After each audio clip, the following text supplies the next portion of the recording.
This is a 1941 Yates American 36-inch bandsaw. I just want to show how smooth it runs.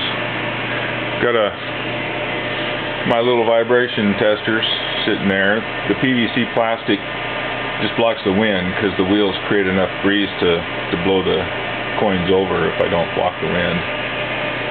Takes about 12 seconds to start up. Motor runs at 860 RPM. Blade speed's about 8,500 feet per minute.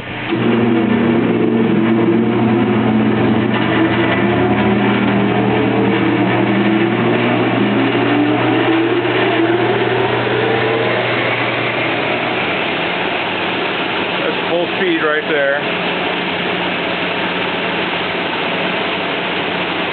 See, there's no shaking or vibration of the upper wheel, guidepost, or anything like that. There's our nickel and our penny.